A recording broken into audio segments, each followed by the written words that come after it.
তার দৃষ্টিতে যে আবেগ ছিল তা কোনো মায়ের স্নেহ ছিল না। আমি বুঝতে পারছিলাম পরিস্থিতি আমার জন্য আরো জটিল হয়ে যাচ্ছে। আমি নিজেকে সমেত রেখে শান্তভাবে বললাম, আন্টি, অনেক রাত হয়ে গেছে, আমাকে সকাল সকাল উঠতে হবে, তাই এখন ঘুমাতে যাচ্ছি।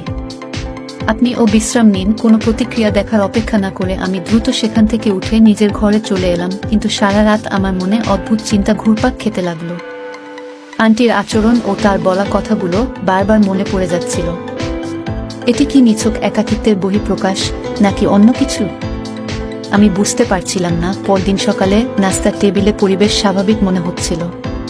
তিনি হাসি মুখে জিজ্ঞেস করলেন, রাতে ভালো ঘুম হলো তো? তুমি থাকাতে আমি অনেক স্বস্তি অনুভব করেছি। আমি স্বাভাবিকভাবে বললাম, সব ঠিক ছিল আন্টি, কিন্তু আমাকে এখন তাড়াতাড়ি তৈরি হতে হবে। আজ আমার খুব গুরুত্বপূর্ণ ইন্টারভিউ আছে। তিনি নাস্তা দিতে দিতে বললেন, তুমি কোথাও যেতে হবে না, আমি সব ব্যবস্থা করে দেব, তুমি এখানে থাকো। তার কথা শুনে আমি নিশ্চিত হলাম যে এখানে থাকাটা আমার জন্য ভুল সিদ্ধান্ত হতে পারে। সেই সন্ধ্যায় আমি সিদ্ধান্ত নিলাম রাহুলকে ফোন করে পুরো ঘটনা জানাবো। ফোনে রাহুলকে বললাম, তোর মায়ের আচরণ কদিন ধরে বদলে গেছে। উনি এমন কিছু বলছেন যা আমাকে অস্বস্তিতে ফেলে দিচ্ছে। আমি মনে করি আমার এখান থেকে চলে যাওয়া উচিত। রাহুল কিছুক্ষণ চুপ থেকে দীর্ঘশ্বাস ফেল, তারপর বলল, ভাই, আমি দুঃখিত। মা অনেকদিন ধরে একাকিত্বে ভুগছেন। হয়তো আমার না থাকার কারণে তোর প্রতি বেশি আবেগপ্রবণ হয়ে পড়েছেন। তবে যদি তোকে অস্বস্তি লাগছে, তাহলে তোর চলে যাওয়াই ঠিক হবে। সেই রাতে আমি নিজের সব জিনিস গুছিয়ে ফেললাম। পরদিন সকালে আমি শান্তভাবে আন্টিকে বিদায় জানাতে চেয়েছিলাম, কিন্তু যখন আমি নাস্তার জন্য ঘরে গেলাম, তিনি আমার দিকে তাকিয়ে বললেন, তুমি কি মনে করছো আমি তোমাকে সহজে যেতে দেব? তার কণ্ঠে বিরক্তি ও হতাশা স্পষ্ট ছিল। আমি ঠান্ডা মাথায় বললাম, আন্টি, আমার যাওয়া দরকার। রাহুলের অনুরোধে এখানে ছিলাম, কিন্তু এখন আমার নিজের জীবন গুছিয়ে নেওয়ার সময় এসেছে। তিনি হঠাৎ গম্ভীর হয়ে বললেন, তুমি ভাবছো এত সহজেই আমাকে ছেড়ে চলে যাবে? আমি তোমার জন্য কত কিছু করেছি। তার কণ্ঠস্বরে এক ধরনের অদ্ভুত আবেগ ছিল যা আমাকে ভেতর থেকে নাড়া দিয়ে গেল। আমি দ্রুত সিদ্ধান্ত নিলাম, আর এক মুহূর্ত এখানে থাকা ঠিক হবে না। রাহুলের মার কথা এবং তার মুখের অভিব্যক্তি এখনো আমার মনে বারবার ফিরে আসছিল। মনে হচ্ছিল আমি যতই দূরে যাওয়ার চেষ্টা করি, তার ছায়া যেন আমার চিন্তাগুলোকে ঘিরে ফেলছে। আমি নিজেকে বোঝানোর চেষ্টা করলাম যে সবকিছু শেষ, এখন নতুন জীবন শুরু করতে হবে। কিছুদিন হোটেলে থাকার পর আমি একটি ছোট্ট ফ্ল্যাটের ব্যবস্থা করলাম। আমি মনোযোগ দিয়ে কাজ ও ইন্টারভিউর প্রস্তুতিতে ব্যস্ত থাকতে চাইলাম, কিন্তু মনের কোণে তখনও সেই অভিজ্ঞতা দাগ কেটেছিল। একদিন হঠাৎ রাহুলের ফোন এলো। ওর কণ্ঠ চিন্তিত ছিল। বলল, ভাই, মা ভালো নেই, বারবার তোমার কথা জিজ্ঞাসা করছে, বলছে আমি কেন তোমাকে যেতে দিলাম।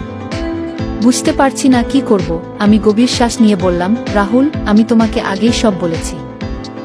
আমার মনে হয় এটি শুধুই একাকিত্বের ব্যাপার নয়, হয়তো তিনি মানসিকভাবে কিছু চাপে আছেন। কোনো বিশেষজ্ঞের সাহায্য লাগতে পারে। কিছুক্ষণ চুপ থেকে রাহুল বলল, তুমি হয়তো ঠিক বলছো, আমি মার মানসিক অবস্থাকে গুরুত্ব দেইনি। আমি যত দ্রুত সম্ভব দেশে ফিরব। এ ঘটনার পর আমি নিজের জীবনে স্বাভাবিক ছন্দ ফিরিয়ে আনতে মন দিলাম।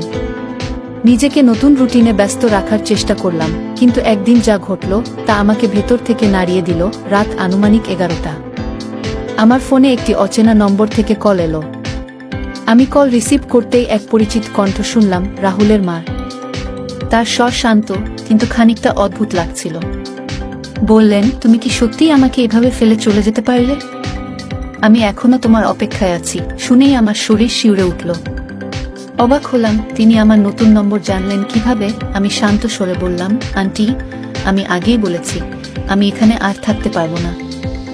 রাহুল শিগগিরই ফিরবে, তিনিই আপনার যত্ন নেবেন। তিনি হেসে বললেন, তুমি বুঝতে পারছো না, রাহুলের নয়, আমি তোমাকে চাই। তোমার ছাড়া নিজেকে অসম্পূর্ণ লাগছে।